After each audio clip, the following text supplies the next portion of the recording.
Hello বন্ধুরা, welcome to my channel. এখন কথা বলবো ইস্ট বেঙ্গলকে নিয়ে। জানুয়ারিতে কঠিন লড়াই, শনিবার জয়ের হ্যাটট্রিক করেই বছর শেষ করতে চায় ইস্ট বেঙ্গল।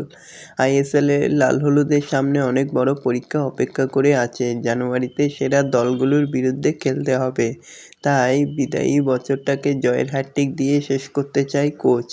তো বন্ধুরা, এরকমই সব খেলার খবর প্রতিনিয়ত জানতে হলে আমার চ্যানেলটিকে অতি শীঘ্রই লাইক, কমেন্ট, সাবস্ক্রাইব করতে ভুলো না। আর বন্ধুদের মধ্যে প্রচুর পরিমাণে শেয়ার করে দাও, যাতে আমার 4000 ঘন্টা ওয়াচ টাইম খুব শীঘ্রই পূর্ণ হয়ে যায়। তো বন্ধুরা, জানুয়ারিতে ইস্ট বেঙ্গলের অনেকগুলো খেলা রয়েছে। তার মধ্যে আইএসএলের শেষ 2টি ম্যাচ জিতেছে ইস্ট বেঙ্গল।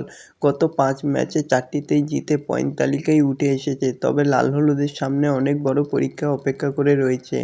জানুয়ারিতে আইএসএলের সেরা দলগুলোর বিরুদ্ধে একটানা খেলতে হবে তাদের। তাই আগের যাতে দলের আত্মবিশ্বাসের ঘাটতি না পড়ে, তাই বিদায়ী বছরটা জয়ের হ্যাটট্রিক দিয়ে শেষ করতে চায় কোচ। এই কাজ আইএসএলের আগে কখনোই করতে পারেনি ইস্ট বেঙ্গল। তবে শনিবার এই জয়ের হ্যাটট্রিককে লক্ষ্য নিয়ে হায়দ্রাবাদের বিরুদ্ধে খেলতে নামছে ইস্ট বেঙ্গল।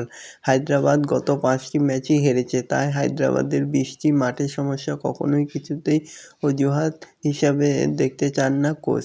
তবে দেখা যাক আজকে জয়ের হাসিটা কে হাসতে পারে, ইস্ট বেঙ্গল না হায়দ্রাবাদ। তোমাদের কি মনে হয় তা কমেন্ট করে জানাতে ভুলো না।